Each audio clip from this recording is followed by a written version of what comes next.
A terrified employee rushes to the boss, warning him about something strange in the workshop. The boss is on the phone with his son Martin, who's telling him that Mom's condition has worsened. She's been talking to herself in her room again. Dismissing the employee's concerns, the boss decides to hurry home. But before he can leave the factory, he spots a figure crouched in the hallway. As he stares in confusion, the figure suddenly stands up and all the lights go out. When they flicker back on, the figure has moved closer. Panicked, Paul turns to run but trips and falls. Looking down in horror, he sees his leg is bleeding profusely. The eerie figure continues advancing step by step. He realizes something crucial. The figure fears light. Fighting through his terror, he races into his office, believing the bright lights will keep him safe. But suddenly, every light dies. The locked door slowly creaks open.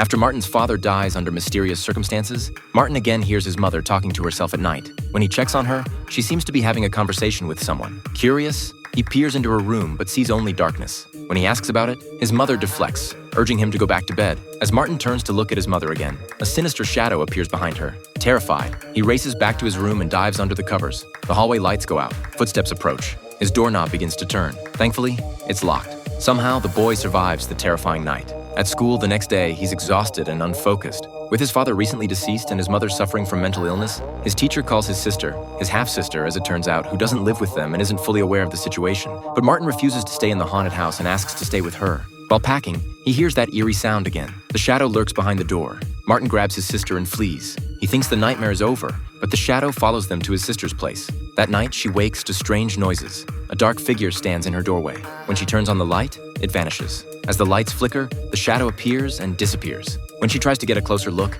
it suddenly lunges at her. The lights come on. It's gone again. She rushes to check on Martin and finds him sleeping while clutching a flashlight. Seeing he's safe, she finally breathes a sigh of relief. Due to copyright restrictions, if you're interested, check out the movie Lights Out.